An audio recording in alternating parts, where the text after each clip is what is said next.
Excitedly! Alright folks, welcome to today's episode where we dive into the essential phrases that can make or break your communication, especially in emergency situations. Pauses. You know, the first thing I want to emphasize is how vital it is to be clear on the phone. Just think about it, when you're stranded somewhere with a dead battery. Chuckles. It's like being a ship lost at sea without a compass, right? You can't afford to be misunderstood when help is on the line. Intrigued. Wow, that's such a vivid analogy. So, what do you do if you dial the wrong number? I feel like that could totally derail everything. Laughs. Oh man, dialing the wrong number can be a comical disaster, can't it? It's like trying to order a pizza and ending up talking to your great aunt instead. But seriously, if you realize you've dialed the wrong number, just say, "Sorry, I dialed the wrong number." Most people appreciate the honesty. Nods. Right. I see. So, if I want to leave a message instead, how do I make that clear? Great question. Enthusiastically, you might say, "Can I leave a message?" It's all about being polite and concise. Think of it like leaving a note on someone's car that says, "Oops, I accidentally smashed into your bumper. Whoops, call me." Laughs. You want to be clear, so they know how to reach you. Laughs. Haha, oh geez. I definitely want them to understand that. So what about when you need to make an appointment? I've had friends call for haircuts, and they just blabber on. Chuckles. Oh, for sure, clarity is key.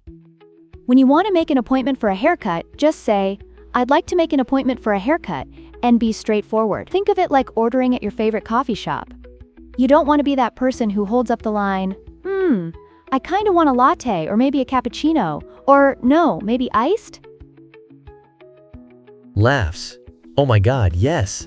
I've totally been that person. But what if I need to reschedule? It feels awkward to ask.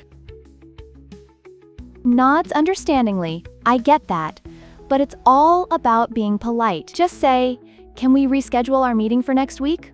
Or, "Is it possible to move our appointment to an earlier time?" It's like that moment you realize you double-booked your weekend plans.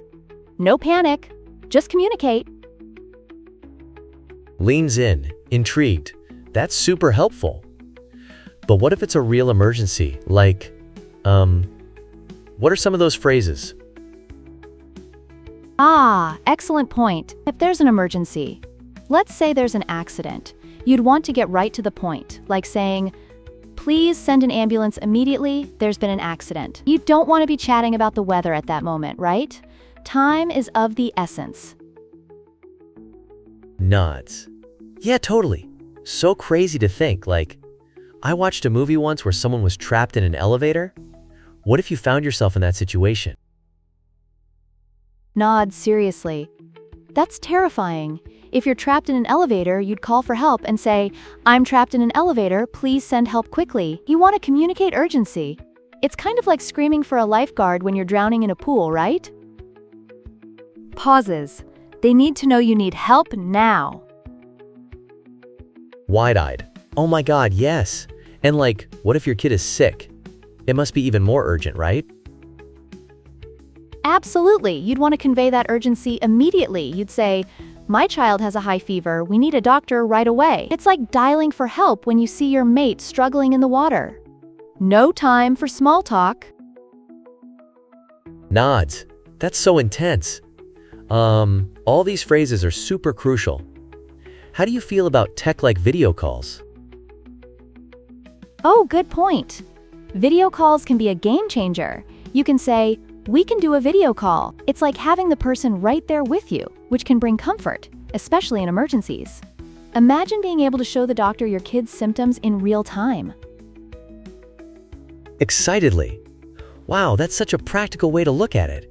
So, I guess I just need to practice these phrases to build my confidence, right? Exactly. Practice is key. It's like learning to ride a bike. You fall a few times, but once you get it, you're off to the races. Just remember, clear communication can save the day, folks. Now let's wrap this up with a summary of what we learned today. Sigh. Seriously, I feel super pumped to practice now.